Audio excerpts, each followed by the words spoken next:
You say when you had the likes of James Carville and others that the party is, oh my goodness, it's going to destroy itself. It's going too far left. You got these socialists that are winning in New York City, Colorado, and other places.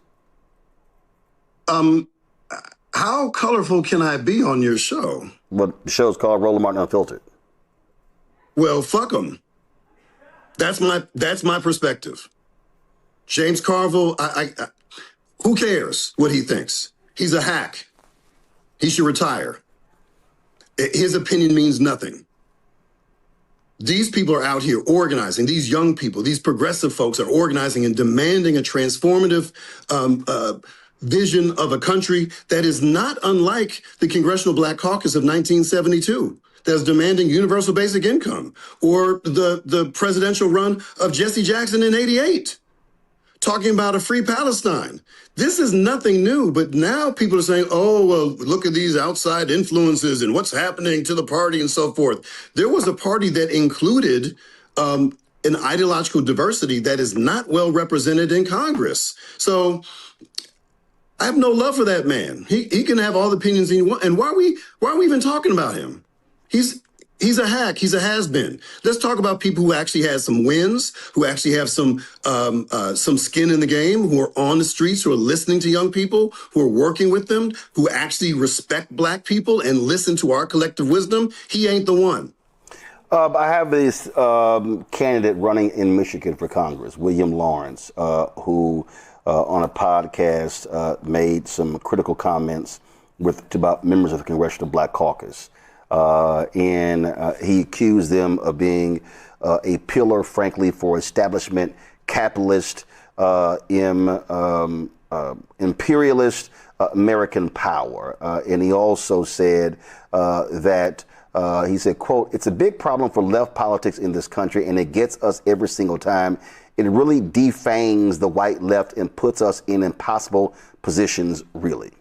And one of the things that I said on yesterday's show is that the reality is, you already described it. The district that you ran in is a deep, deep blue district.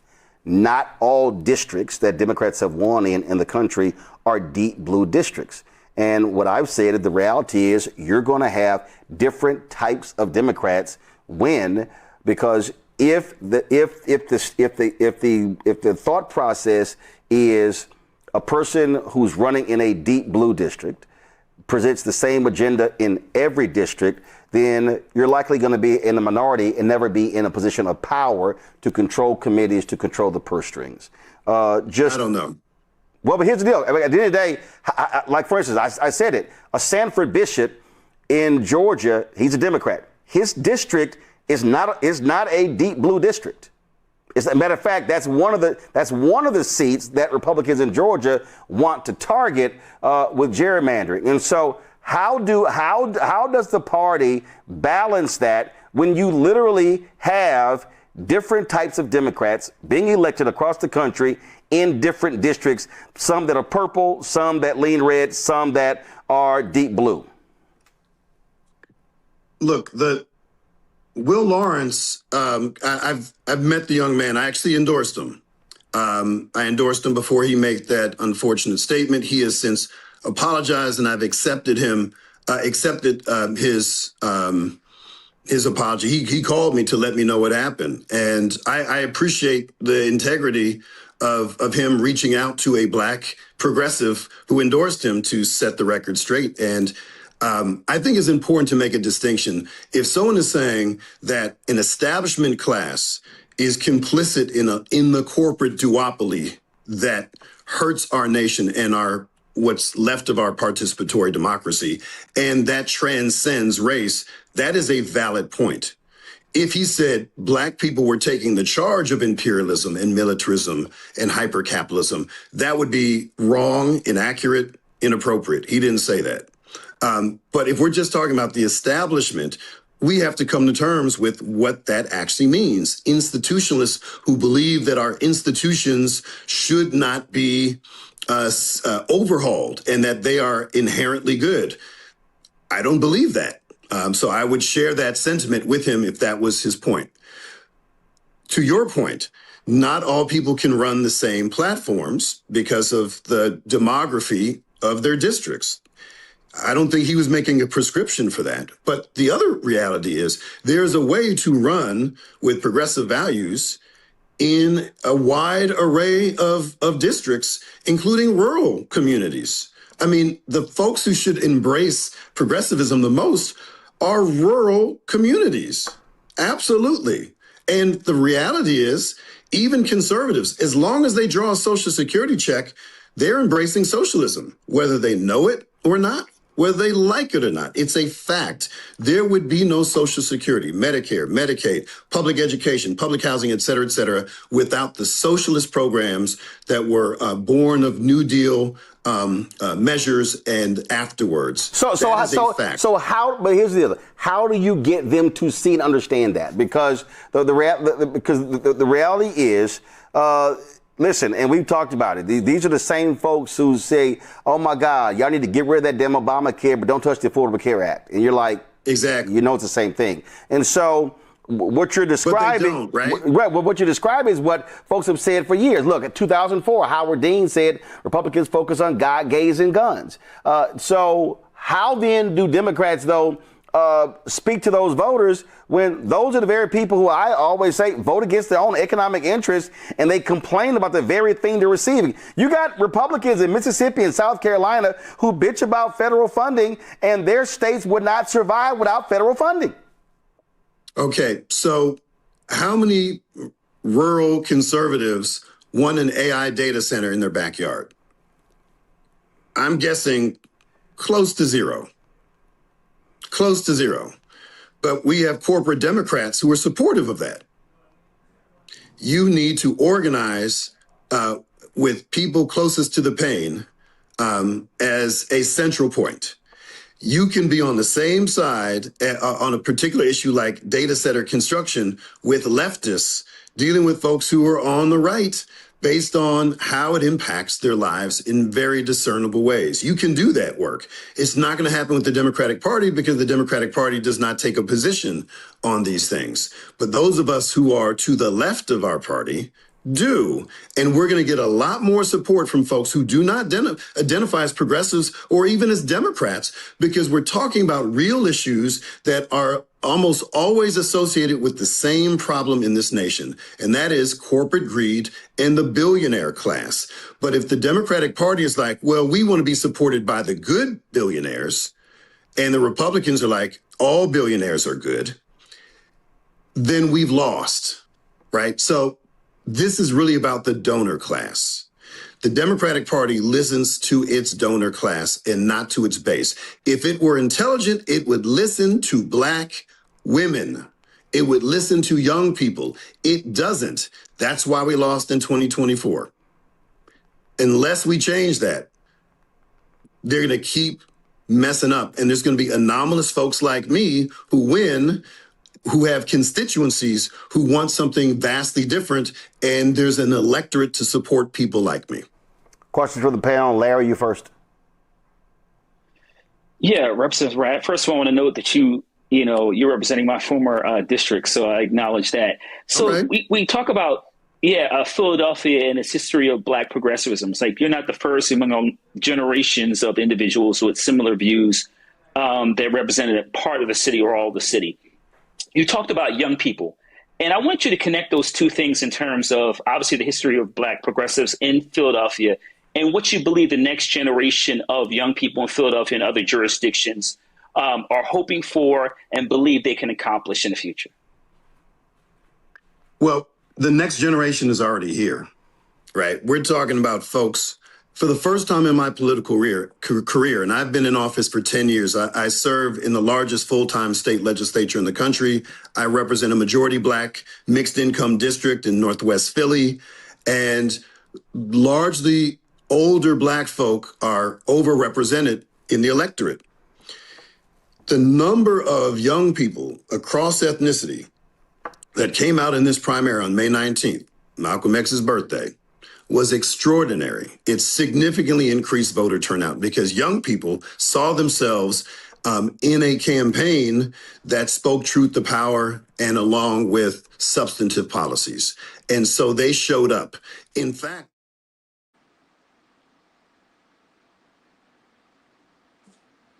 Okay. Chris Rabb right there, I believe that's his name. He just named the wound. Democrats keep listening upward to donors, right? While black women and young people carry the coalition. At the same time, Donald Trump is he's laying rhetorical groundwork around who should control the rules, the count, and public trust in the 2026 midterms. I'm explicit. Okay, I spent 20 years, working as a patrol officer. I'm an Army veteran.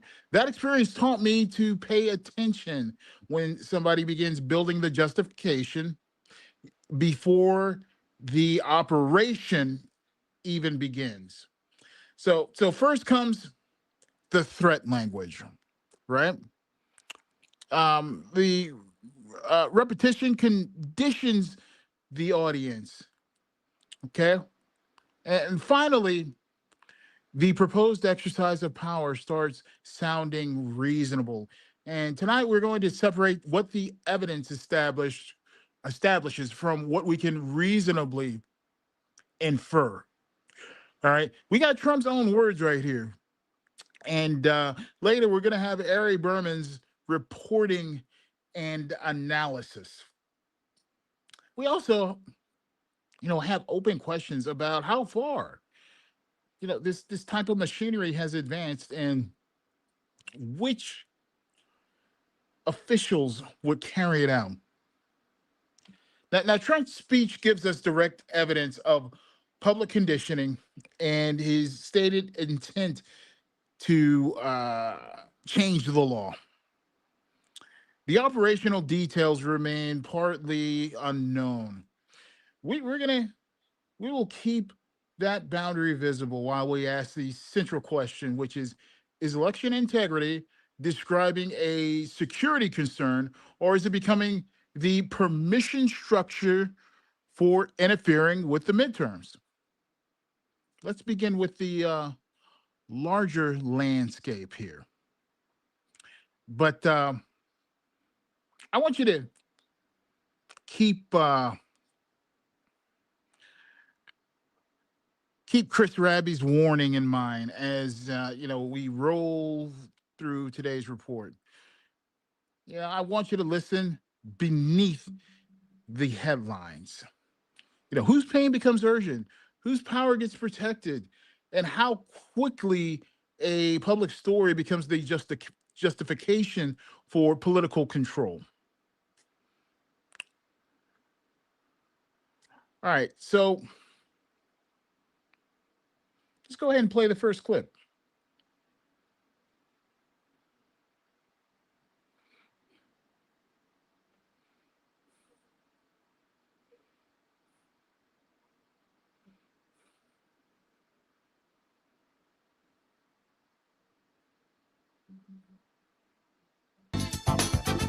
Welcome to Democracy Now!, democracynow.org, The War and Peace Report. I'm Amy Goodman.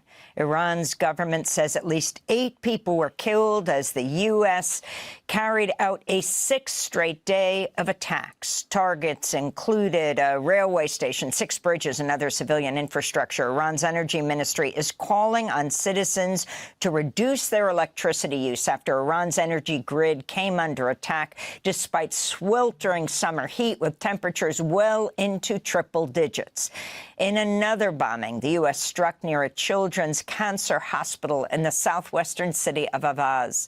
The attack sparked the panicked evacuation of more than 200 people, including young patients undergoing chemotherapy. In response, Iran claimed a 13th wave of retaliatory strikes against U.S. bases. Missile and drone attacks were reported in Bahrain, Jordan, Kuwait, Oman, Syria, and Qatar, where officials say a child was injured by falling missile debris. For the War and Peace Report, I'm Amy Goodman. For the War and Peace Report, I'm Amy Goodman. Okay, let's slow that down. Iran says at least 8 people were killed, and officials report a child injured by falling missile debris. Okay, those casualty details will, of course, require independent investigation, independent verification. But listen, the machinery is already visible. We're talking about rail lines, bridges, electricity, and an explosion near a, a children's cancer hospital. Okay, when an energy grid goes down during triple-digit heat, civilians experience the war through hospital rooms, dark homes, and failing air conditioning. Military planners call these systems infrastructure. Ordinary people call them the things keeping them alive. Let's see if I can pick up where I left off here. Play the video. No, go back. There we go. Southwestern city of Avaz. The attack sparked the panicked evacuation of more than 200 people, including young patients undergoing chemotherapy. In response, Iran claimed a 13th wave of retaliatory strikes against U.S. bases. Missile and drone attacks were reported in Bahrain, Jordan, Kuwait, Oman, Syria, and Qatar, where officials say a child was injured by falling missile debris. Here in the United States, dense smoke from Canadian wildfires brought air quality alerts to people in more than 20 states in the Northeast and Upper Midwest Thursday, with more smoke in the forecast this weekend. The air quality index in Toledo, Ohio, climbed to over 600. That compares to a good air quality score of 50 or less. In Detroit, Michigan, it tops 720, more than double what's needed to trigger a hazardous air alert. Here in New York, Mayor Zoran Mamdani spoke as readings topped 250, a level he said poses a health risk for everyone, regardless of their health status. Whether we're speaking about the heat, whether we're speaking about the air quality, or whether we're even speaking about the levels of rainwater and flooding in our city, I am concerned. And I'm concerned because what we see is that the climate crisis exacerbates so much of what our city is facing. Meanwhile, in Texas, at least 2 people died as dangerous flooding swept through the central part of the state, the same area where more than 130 people, including 25 children at a Christian girls' summer camp, died in flash floods last summer. President Trump used... Okay, let's pause right there. Look, smoke across more than 20 states. Okay, air quality readings above 700 in Detroit. More deadly flooding in the same part of Texas where over 130 people died last summer. These stories arrived under separate datelines, but they belong on the same national ledger. All right, climate damage follows the hierarchy already built into American life. Outdoor workers breathe it longer. Poor families have fewer escape routes. Older people and children carry the medical costs. Okay, the weather report has become a power map showing us who receives protection and who absorbs the damage. Play the tape. The primetime address Thursday to accuse China of interfering in the 2020 election, despite a U.S. intelligence assessment finding no evidence to support his claim. A Chinese foreign ministry spokesperson said Trump's accusations were, quote, totally fabricated and a malicious smear, unquote. President Trump also urged Republicans in Congress to pass the Save America Act, which requires IDs at the polls and proof of citizenship during voter registration. Tonight, I'm announcing the immediate declassification and release of critical intelligence revealing shocking vulnerabilities in our election infrastructure. This evidence shows that the election system we have dangerously exposes and really exposes, like levels never thought possible, to hacking, exploitation, and foreign interference. Okay, this right here is the hinge, ladies and gentlemen. Trump has taken the grievance over 2020, attached China to it, declared the election system dangerously vulnerable, and he's used the speech to push new voting restrictions. All right, this clip here verifies his accusation and supplies zero evidence supporting it. And my concern here is the pattern, right? You teach the public to distrust the machinery before the 2026 ballots are even counted, then present federal intervention as the cure. I want you to hold on to that concern. I've got Ari Berman coming up later on.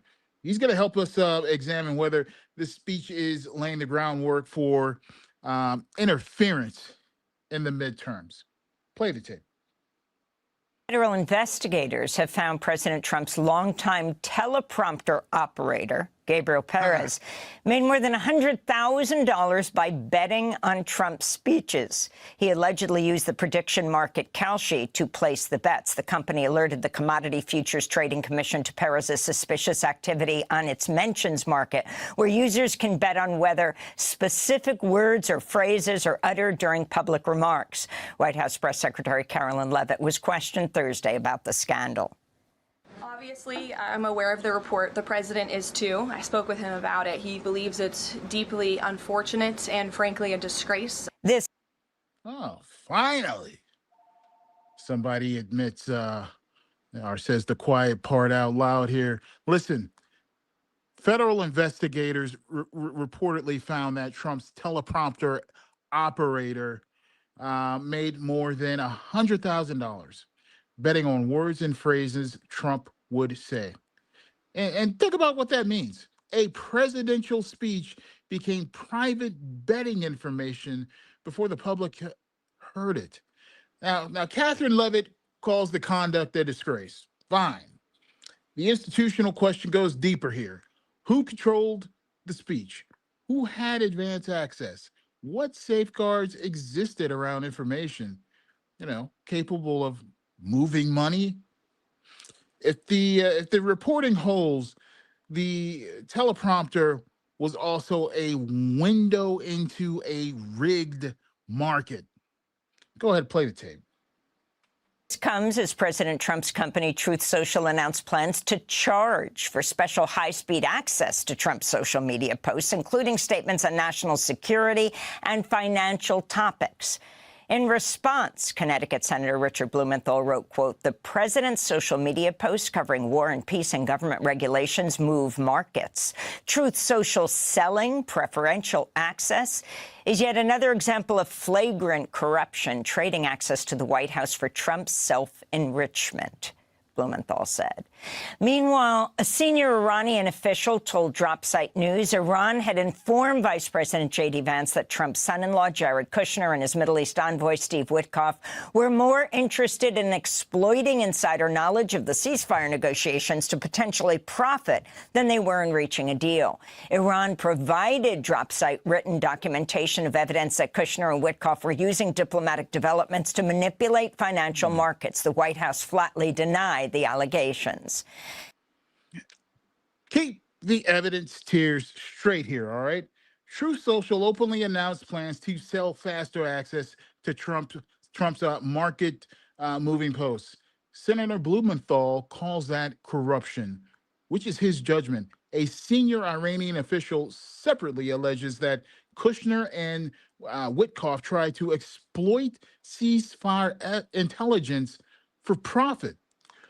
White House denies it, and the claimed documents are absent from this particular clip right here. Okay, but that allegation stays labeled. Across these stories, the same risk keeps surfacing.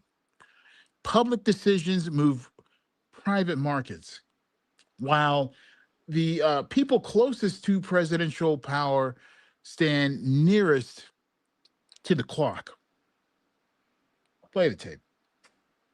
In Maine, the ICE agent who fatally shot Joan Sebastian Duran Guerrero during a traffic stop in Biddeford Monday has been identified as David Brulette, a former police officer and U.S. Army veteran. His ex-wife, Ashley, told the Portland Press-Herald he called her and admitted he was the officer behind Monday's shooting. Ashley Brulette described abusive behavior both during and after her marriage to David Brulette. She said she wanted to speak out publicly because she'd previously reported concerns about her husband's mental health to his superiors in the military. Separately, the Associated Press reports several of David Brulette's close relatives say he struggled with serious mental health issues since early childhood and never should have been given access to a badge and a gun. Speaking anonymously, one relative said, quote, Afghanistan destroyed him, trained him to be a killing monster, a machine. They took someone who was extremely mentally ill and turned him into a killing machine, the relative said. Keep the institutional question in focus here, okay? Brulette's former wife and relatives describe a long history of instability, alleged abuse, threats, and serious warning signs. I would say those threats are pretty substantive. That is very rare for the wife of a police officer, even an ex-wife, to drop the dime like that on a spouse, even an ex-spouse. Okay, but listen, they're just as a legitimate witness as anyone else. All of these witness accounts and the shooting sequence, they do remain unresolved here, right? Diagnosis is outside our lane. Vetting is squarely inside it. Who reviewed his records? What did ICE know? Right? What standards governed his hiring? Who decided he should carry federal authority and a gun? I could tell you, from working in patrol, that supervision and screening are public safety systems. When they fail, families pay. Play the clip. On Thursday, the widow of Joan Sebastian Duran Guerrero spoke publicly for the first time since her husband was killed as he set off for work Monday morning. Carolina Rojas Alvarez said the loss of her husband has been devastating for their 3-year-old daughter. The day before, he took her to the park, and they had a wonderful time. That Monday afternoon was supposed to be her day with her dad. But he never came home. And now my daughter is asking about her father, and I don't have the strength to tell her that he's not coming, that she can't hug him anymore, or say, Daddy, I love you. In Nevada, rights groups are demanding... Hey, pause right there. I almost had enough of that. That was very difficult to watch, okay? But that is where enforcement language lands, okay? A 3-year-old girl keeps asking for the father who took her to the park and never came home. Her mother's statement establishes the human cost. The tactical and legal questions still require evidence, all right? Every agency phrase about operations, targets, and compliance eventually reaches somebody's kitchen table, all right? Now, in this family, it arrived as an empty chair and a child too young to understand why her father cannot hug her anymore. An investigation into the violent attempted arrest of an elderly man by plainclothes ICE agents at the Las Vegas International Airport. Video of Monday's incident shows 2 people in plainclothes, one masked, the other hooded, pushing a man to the floor and handcuffing him as he cries out for help. One of the agents then tries to swat away an observer's camera as he approaches.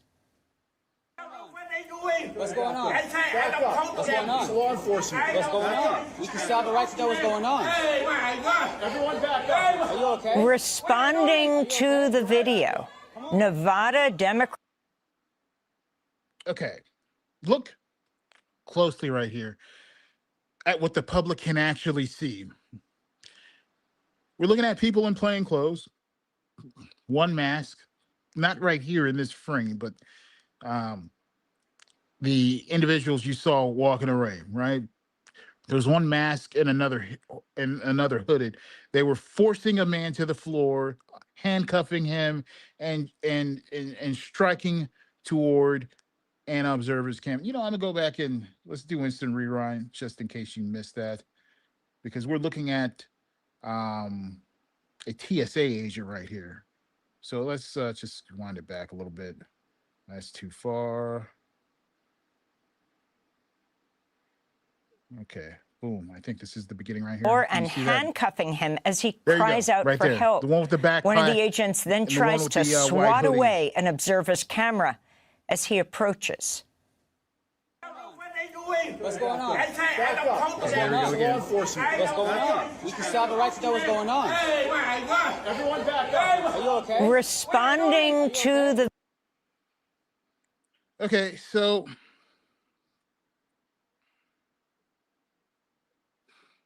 Listen, visible authority here matters. Uniforms, credentials, body cameras, and clear commands help civilians distinguish a lawful arrest from an abduction, right? When those safeguards disappear, fear and confusion is the result, the end result. Now, be honest in the chat. Watching this cold, would you have known who these people here were? Play the tape. Video. Nevada Democratic Senator Jackie Rosen called for ICE to follow the same guardrails as other law enforcement agencies. She wrote, quote, plain clothes, no uniforms, no body cameras, no identification, unquote. The White House's so-called border czar, Tom Homan, has issued a warning to Democrats who are critical of ICE, its mass deportation campaign, or its violent encounters with the public. Shut your mouth or the quote-unquote bloodshed will continue. Homan issued the threat during an appearance Wednesday on Fox News. I said if the hateful rhetoric didn't stop, there will be bloodshed. And I'm saying it right now. There's still going to be more bloodshed unless they shut their mouth and let ICE enforce the laws that they enacted. Tom Homan just told government critics to shut their mouths or more bloodshed will follow. Hear the psychological maneuver inside that sentence. He assigns responsibility for future violence to the people demanding accountability, while the armed agency becomes the injured party. That is what you call preemptive blame assignment from a federal official. Criticism of state power is a safety mechanism in a democracy. Homan is framing scrutiny itself as the threat. This is what gives the machinery permission to become more aggressive while blaming the witness watching it happen. Play the tape. The Trump administration moved to tighten visa rules for foreign students, journalists, and cultural exchange visitors. Student and cultural exchange visas would be limited to 4 years. Visas for journalists, which previously lasted for years, would now last up to 240 days. In the case of Chinese nationals, journalist visas would last up to 90 days. Okay, now the visa clock here gets shorter. 4 years for students and exchange visitors, 240 days for journalists, as little as 90 days for Chinese journalists. Administrative power can chill speech without issuing a formal censorship order. Status becomes leverage. A reporter facing a rapidly approaching expiration date has to consider whether aggressive coverage could affect the ability to remain in the country. This is how access to education, journalism, and witness, gets narrowed through paperwork dependency and uncertainty. Did I say uncertainty? Uncertainty. There you go. So the border reaches far beyond just the physical border. Play the tape. Thanks for watching Democracy Now! On YouTube. Subscribe to the channel and turn on notifications to make sure you never miss a video. And for more of our audience-supported journalism, go to democracynow.org, where you can download our news app, sign up for our newsletter, subscribe to the daily podcast, and so much more. Yes, yeah, go ahead. Subscribe to Democracy Now! I love Democracy Now! But also, subscribe on YouTube. I'm talking to you people looking on YouTube. If this is the kind of evidence first breakdown, right, that helps you see the machinery, the deeper work on this channel, it lives within the paid community on Substack or at the website platform Explicit, explicit.com, and you can also subscribe through there. A paid subscription on Substack keeps this desk working every day. Okay, so next up, let's hear what Ari Berman sees taking shape. I think we can go ahead and play the tape now. Go ahead.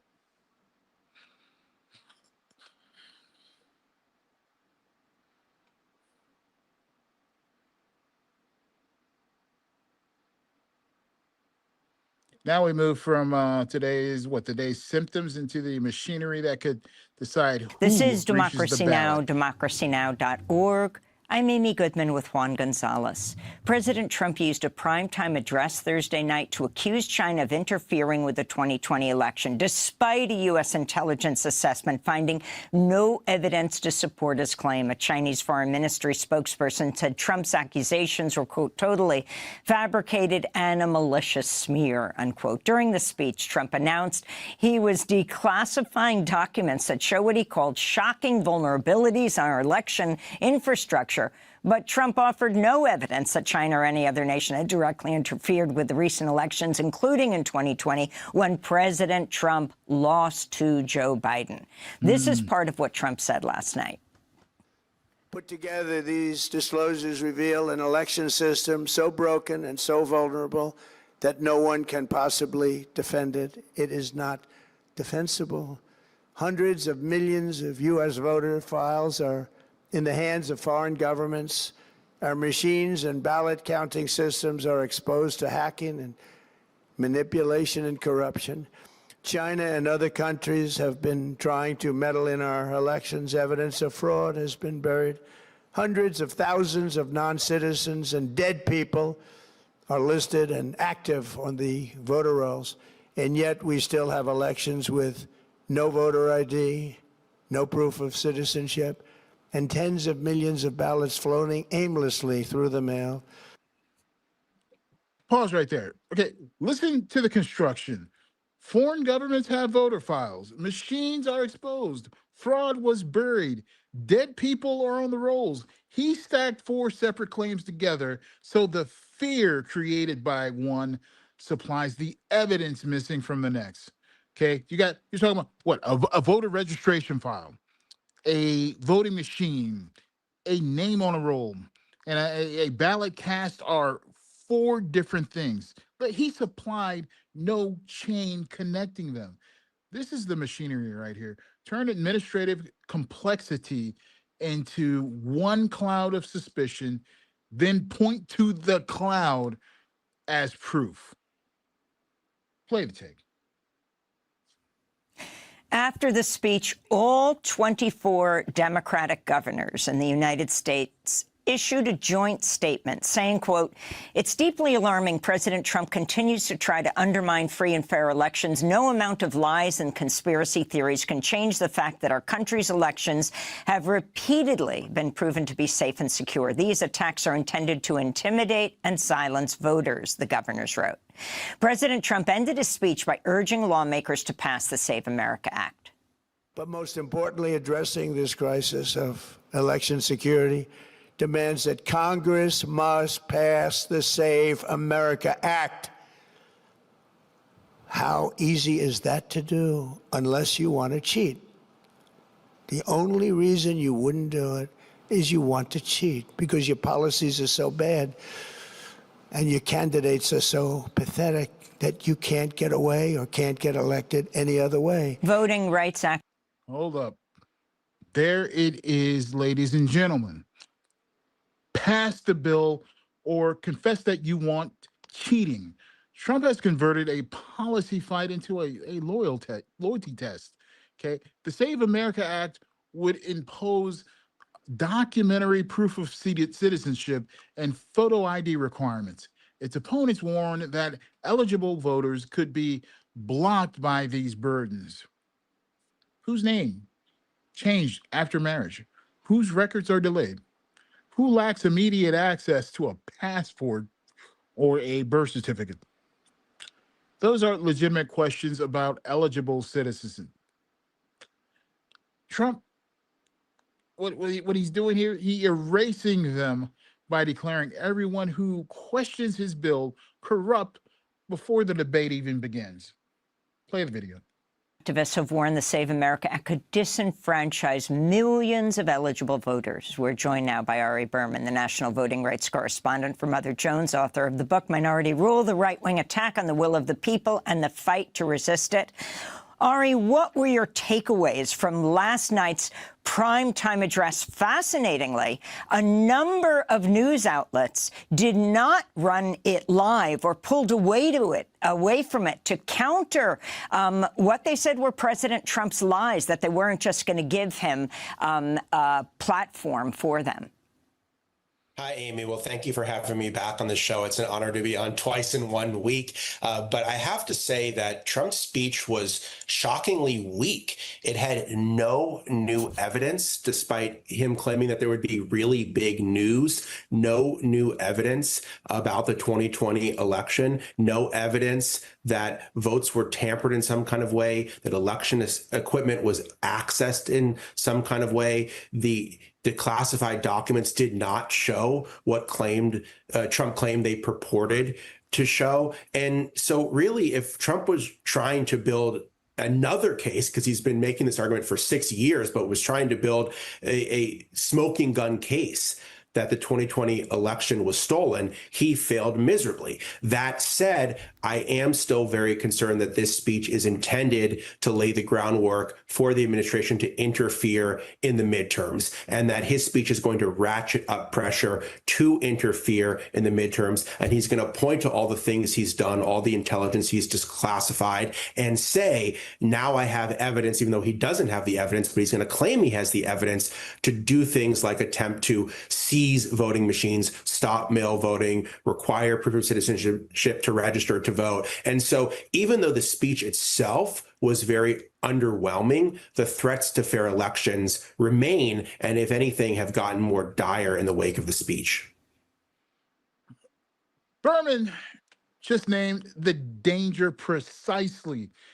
A weak speech can still become a bureaucratic predicate. The performance supplies the story. Agencies, lawyers, and political allies can later cite that story while moving against mail voting, registration systems, or voting equipment.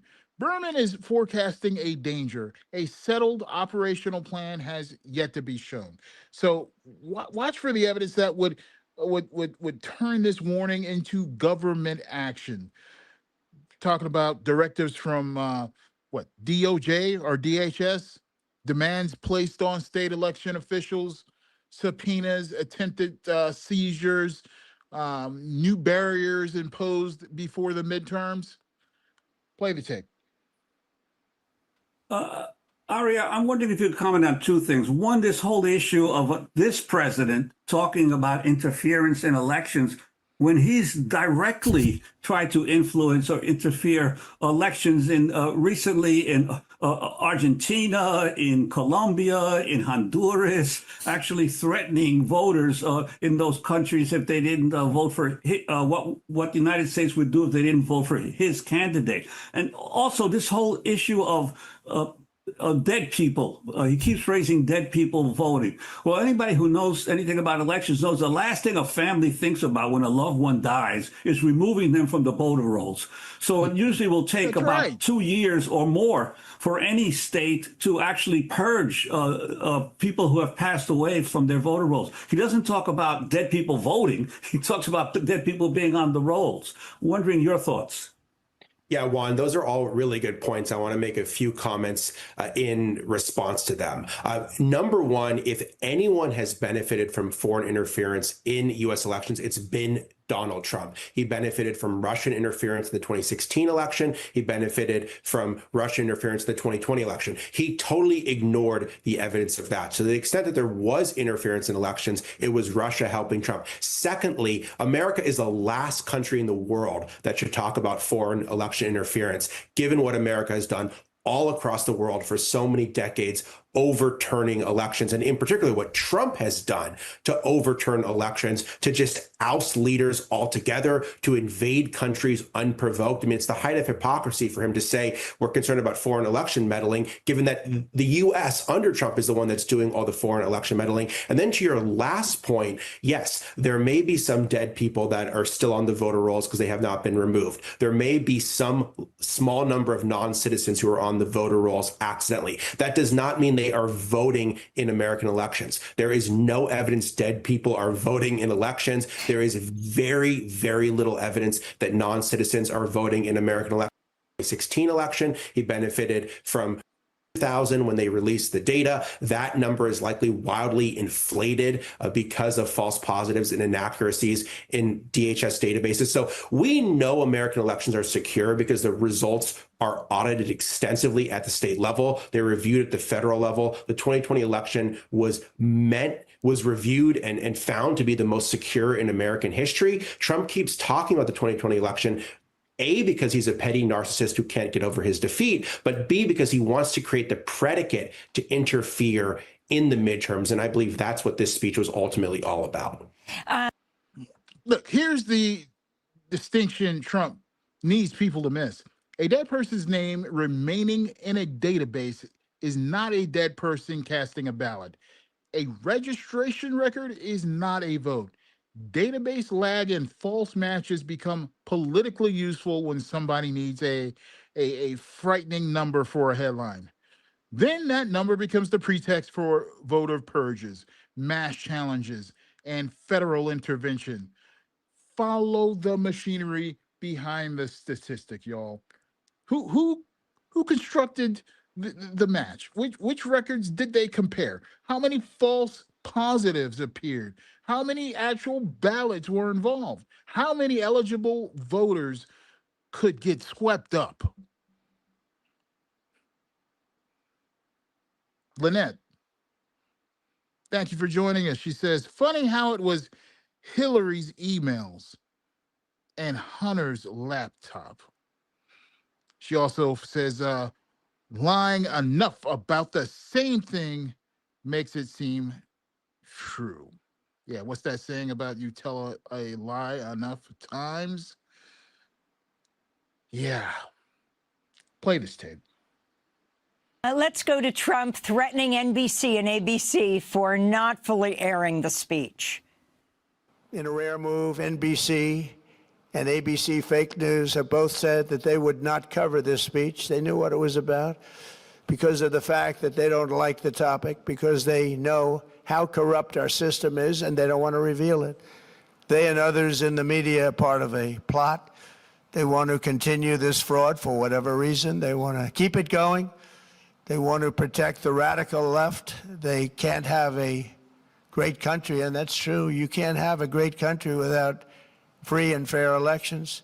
Fraud like this should mean a revocation of their licenses. They use our public multi-billion-dollar in value airways for absolutely no money. They pay nothing. So that was a threat backed by regulatory power right there. The president is telling broadcasters that an editorial decision could place their licenses in jeopardy. He calls their refusal to carry his speech fraud, then presents government punishment as the answer. This is the same architecture we have been watching throughout this clip. Disagreement becomes corruption, resistance becomes cheating, becomes. Do we miss that? Did we catch it? Okay. What I was saying, disagreement becomes corruption, resistance becomes cheating, and federal power becomes the remedy. Okay, listen, once a president treats independent coverage as a punishable offense, the issue reaches far beyond whether one's speech appeared on television. Go ahead and play the tape. That was President Trump last night threatening the licenses once again, this time of NBC and ABC. The significance of this, and also he keeps talking about the voter rolls being for sale and foreign countries taking them, though the documents he declassified do not reveal this. But the fact is voting rolls are for sale. Is that right, Ari? People have access to them. Yeah, Amy. So first, I'll just talk about the media. I mean, it's chilling that Trump threatened the broadcast licenses of networks that did not show this speech. However, it was heartening that so many networks chose not to show this speech. Trump has tried to intimidate the media in so many different ways, and it felt like finally some elements of the corporate funded media have said, we've had enough. We've had enough of Trump. We've had enough of Trump's lies. And obviously that's going to drive Trump crazy, but it was ultimately good for democracy that they didn't show his speech. In terms of the voter rolls, yes, you can purchase publicly available information. Candidates can purchase it. Other entities can purchase it. That is different than saying that foreign countries hacked into voter rolls or somehow manipulated election systems. That's what Trump wanted you to believe. He wanted you to believe that China somehow accessed illegally election systems, somehow changed votes or did something else to manipulate the outcome. That's not true, and that would be very, very difficult to do in our system. There are some vulnerabilities that remain in American elections. Ironically, Trump has made those worse. He's gutted the cybersecurity agencies. He's disbanded task forces aimed at stopping foreign election interference. He has put cronies and political hacks in charge of things like the FBI and DHS and the DOJ. And so if Trump was really serious about stopping foreign election interference, which he isn't, he would not have gutted all the protections against that. That right there is the cleanest factual distinction in this entire segment. Voter files can contain publicly available registration information distributed under state law. Access to that information does not establish that anyone hacked a voting system, changed a ballot, or altered a count. Okay, those are separate technical claims requiring separate evidence. Trump fused them because the word foreign, it can make ordinary data access sound like control of an election. Fear closes the distance his evidence never traveled. That is how public information gets transformed into a pretext for federal power. Play the tape. And Ari, briefly, if you could respond to your reaction to the testimony of Todd Blanche before Congress over his confirmation as Attorney General. Well, I would just say in general, it was really shocking to me that Blanche described himself as Trump's lawyer when he's supposed to be head of the Department of Justice. I would also argue it was extremely concerning to hear Jay Clayton, when he was the nominee to be Director of National Intelligence, refusing to say that Joe Biden won the election. I mean, this is such a basic question that Biden won the 2020 election. The fact that you still have even the quote unquote reasonable Trump people refusing to say that Biden won the election just shows how far down the rabbit hole we've gone and how much the election deniers have taken over every aspect of the federal government in Trump's second term. Thanks for watching Democracy Now! On YouTube. Okay, so y'all, that is the architecture. Okay, Berman's warning gives us a hypothesis to test here. You know, the speech manufactures suspicion. The Save America Act adds documentary burdens. The license threat pressures the institutions responsible for telling the public what is happening. Federal agencies hold the enforcement power. Okay, you put those pieces together, and you can see the machinery taking shape, even while the final plan remains unproven. Election integrity becomes the mask. Control over who enters the electorate and who may certify its decision becomes its prize. From here, evidence means orders, directives, court filings, agency actions, and presence and pressure on state officials. Now, return to Chris Rabb at the beginning for those of you who started with us. Black women and young voters are treated as emergency labor, summoned to rescue democratic institutions while their governing demands remain just background noise. Okay. The Democratic Party keeps listening upward. All right. Trump keeps organizing power downward through federal agencies, elections rules, media intimidation, and public suspicion. That right there is the two front danger. One party weakens its own firewall. The other party prepares to test every single opening.